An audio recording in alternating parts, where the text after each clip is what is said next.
Well, I lived with my aunt because she took us in when I was about 12 and to the age of 16. As I said, it was 4 years, but it was 5 years, and it was a very long 5 years, but that's because of your teenage time, isn't it? Like your formative years, and you're growing and whatever. Yeah.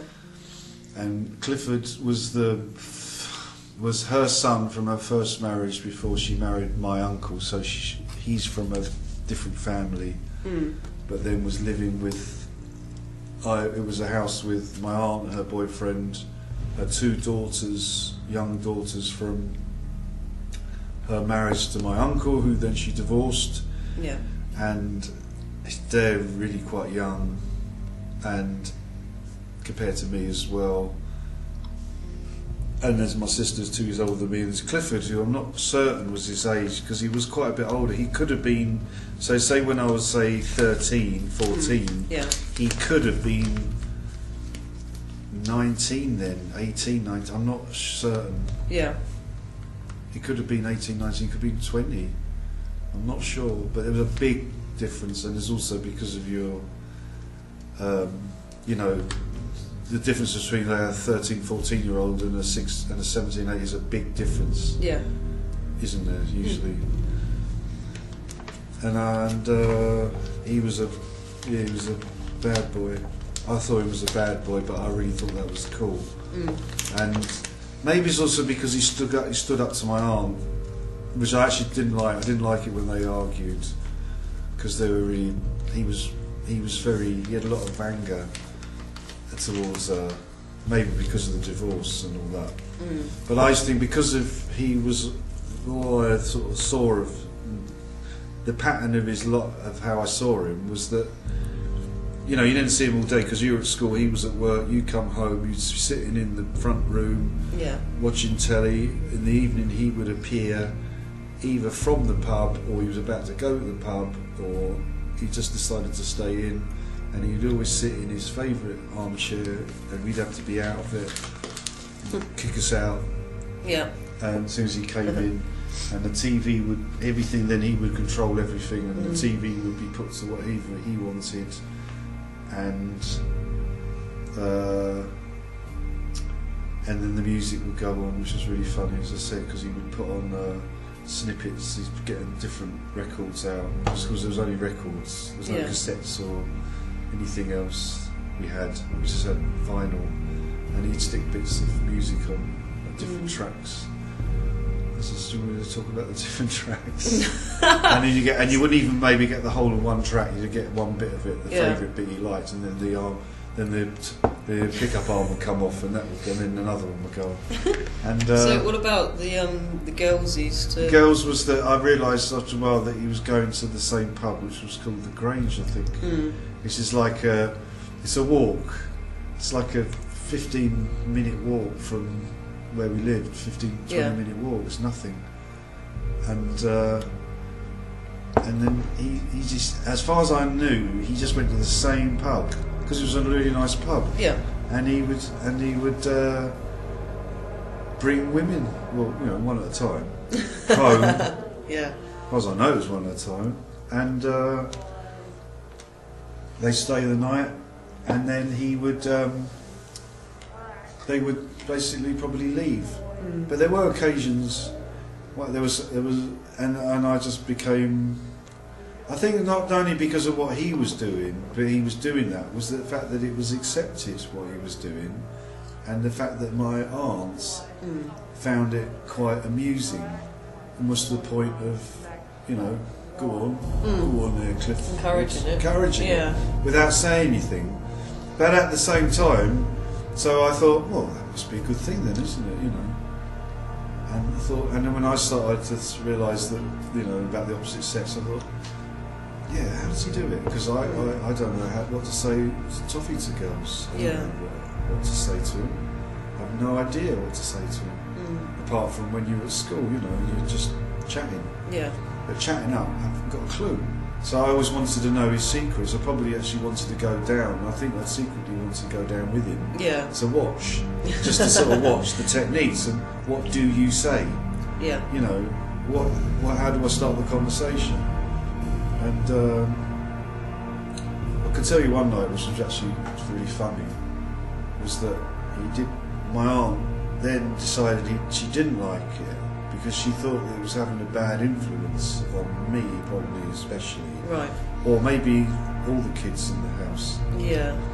And that one night he came home with a girl and they sat together, which happened not that often, together in the living room, and I was in the living room, and my aunt stormed in to this is relevant, stormed into the room and said, "When are you leaving?" to Clifford. Yeah. Meaning, you ain't staying here tonight with her. Yeah. That's its only words. And he went, "We're not." And then she just went, "Right," and stormed out. And then at something like 2 o'clock in the morning, I'm woken up with a soap opera going on, which is my aunt, because for that night we had no phone for some reason, and this is before mobile phones. So my aunt she went into his room and said, basically, "Get that fucking whore out of my house now." And he was just going, "Why don't you fuck off? Go back to your own boyfriend. Why can't you know?" And he was actually, I thought, he's right. You're putting, you're double standards. Yeah. You've got a boyfriend living with you, and yet he's not allowed to bring people home. So you always thought of Clifford as sort of a victim in some ways. Yeah, but also he was a sort of male role model for you. About being manly. Yeah, about this is how a man this is how a man should be. But also I like this because I liked his taste in music. Yeah. So I think my main influence when I was very young was my granddad. He had a really strange childhood for his generation, in that his mum died when he was 4 days old, and his father abandoned him, so he went to live in a house with loads of women, aunts, and he grew up with this amazing respect for women, because his whole household was run by women. So I grew up being taught basically that women could do the same as men, and I remember my mum being able to fix machines, drive, and do anything that a man could do. And so although I had a dad, my mum was doing equal sort of tasks to my dad, and she also worked really long hours like my dad.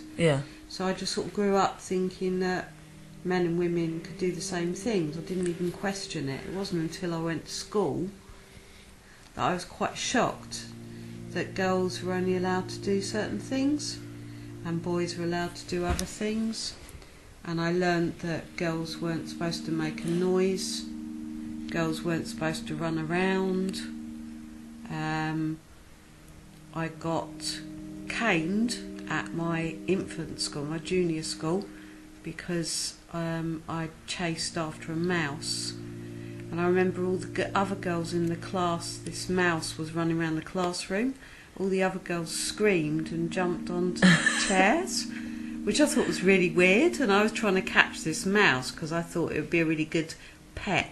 And I ended up getting caned on my hand by the head teacher for being disobedient. For not jumping up on the chair and squealing. For not stopping, because I was scared that they were going to kill the mouse. But I guess I remember deciding that I'd become a boy because you had more freedom.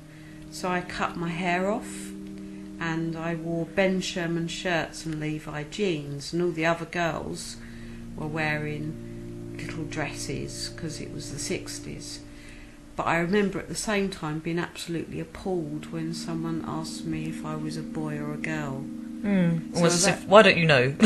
Yeah, how dare you? Even though I desperately was dressing like a boy because I wanted to be treated with the equality that I felt that boys were treated better.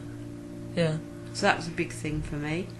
But also being with your sexuality, do you think that when you decided that you were bi or gay or whatever, do you think that changed the way you dressed and the way that you saw your gender as well?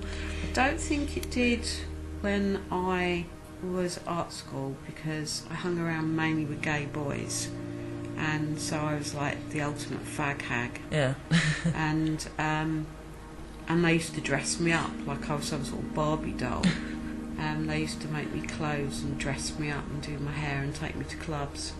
And I was quite pretty, so I was considered to be, you know, more of a femme. And I remember being quite horrified by the gay scene at that time, because there was still a sort of a hangover from the 50s and 60s of sort of femmes and butch stuff going on, which I thought was really bizarre. I remember going to a gig. I'd been asked to design a backdrop for a charity gig, and for Solidarnosc actually, and I went to this big concert, and I was asked why I was there wearing that, and this woman pointed at my dress, and it was because I was wearing a dress with a pair of boots, and apparently if you were a feminist and a lesbian, you weren't supposed to wear dresses. Right. So it was really confusing. So if you're a feminist, you were supposed to dress like a man, like a bloke. So the fact that you were a separatist feminist, that's what I couldn't get my head Why would round. you dress like a man then? Why would you dress like a man, exactly? Yeah. It was very bizarre. And I did find that very strange, that whole sort of code. But I think most of my life I've just worn whatever I wanted. But I have been aware. I remember being really peed off when I first had you and your sister as babies, that I was treated as a female in a sort of... It's difficult to explain, but things like when I was in the hospital, they kept calling me Mrs. Edwards. And the reason they called me Mrs. Edwards was because I wasn't married, I guess. And I found that bizarre, and I kept turning around looking for my mother. And there sort of seemed to be different rules when you were really small. I hated walking around and being pointed or looked at as the mum with the twins, and being sort of forced into that role. Yeah. Even though it shouldn't really matter whether you're male or female, if you're caring for your children, it shouldn't matter. You're a parent, You're sort of treated as second-class citizen. Yeah. Because you're female, and you know, horror of horrors, a lone parent as well. But gender-wise, it's interesting, isn't it? I never wanted to be a boy. I never actually wanted to be a boy. Never felt uncomfortable in your skin? No, I always liked being female. Always thought females were pretty cool things, but actually resented the fact I didn't have the freedom of boys. Things like not being able to do technical drawing, not being able to do woodwork at school. I was told I wasn't allowed to do those things because I was female. I'd have to do sewing and cooking. That pissed me off.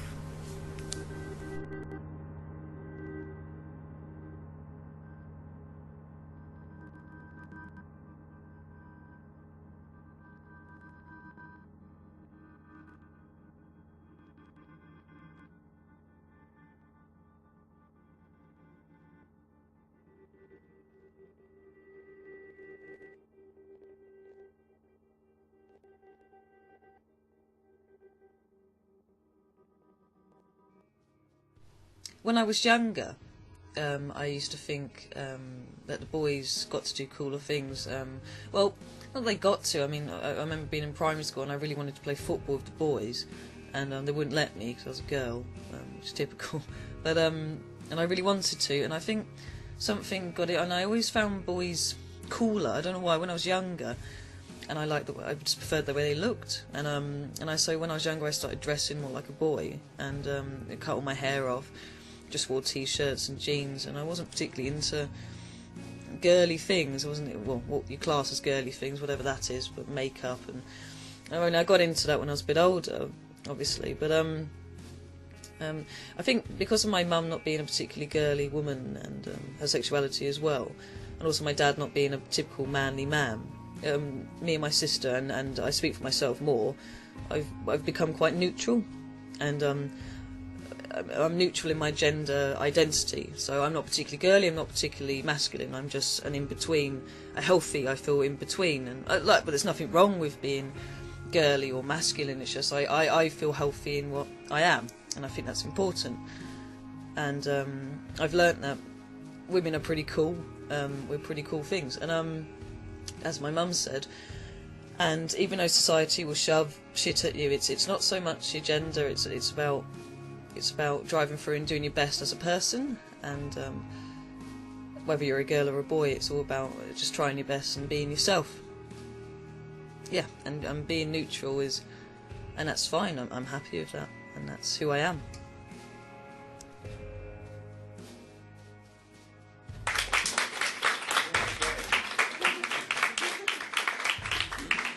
Got your head peeking out. This is Rosie, yeah. Hello. Okay. Great, Rosie, thanks.